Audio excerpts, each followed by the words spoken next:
often we have a need to calculate both scalar and vector projections. Now, we differentiate between a scalar projection and a vector projection. They're very closely related, but there is a slight difference between them. Now, to start off with the idea of a scalar projection of vector A onto vector B, it is given by, and there's several different notations, this is just one of them, COMP, which refers to as a component of A onto B.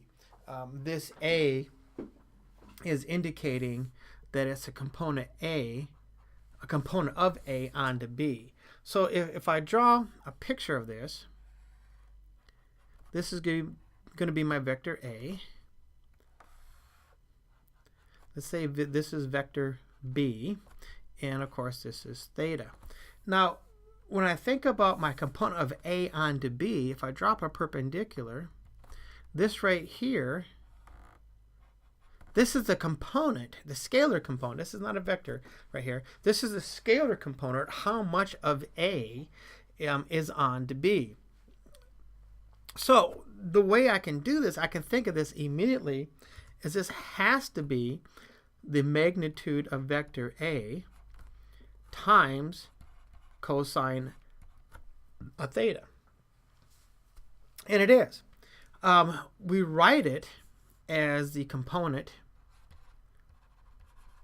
of A onto B as being A dot B divided by the magnitude of B. It's a common way of writing this component right here. And this is a scalar value because A dot B is a scalar value, and the magnitude of B is also a scalar value. And of course, these are vectors. So let's break this down a little bit.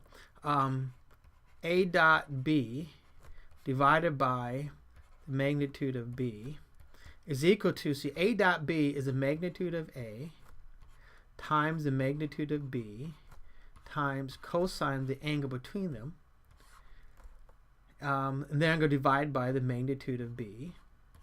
These cancel out, and I'm left with the magnitude of A times cosine of theta, just as I said we should.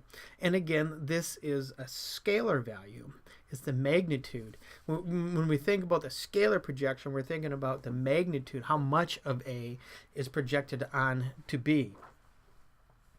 Now, if we want to think about the vector projection of A onto B, notation Y is given, that's not an and, I mean it's one word there, those space that shouldn't be there, is given by the PROJ, B, and A. So this is a projection of A onto B. Now, if we look at this, this looks a little bit encryptic, but not really, because this here is the component. That's the magnitude of A that gets projected onto B. So, well, let's just jump back up here to this picture. This piece right here is, in fact, right there. That's that magnitude. Now, what is this? B divided by the magnitude of B. This is a unit vector.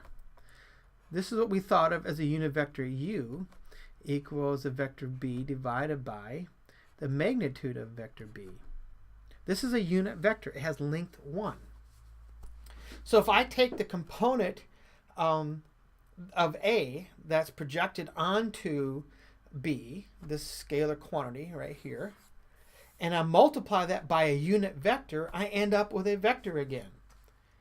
And if we just do a little of algebra, this turns out to be the same as A dot B over the magnitude of B squared times the vector B. And again, all of these are vectors so that there's no mistake there. A dot B will give me a scalar.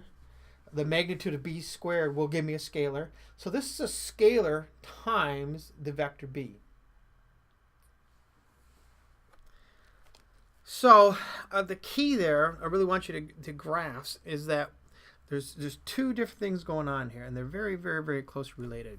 First is the scalar projection, which is in fact a scalar. It's a quantity, how much of A is projected onto B.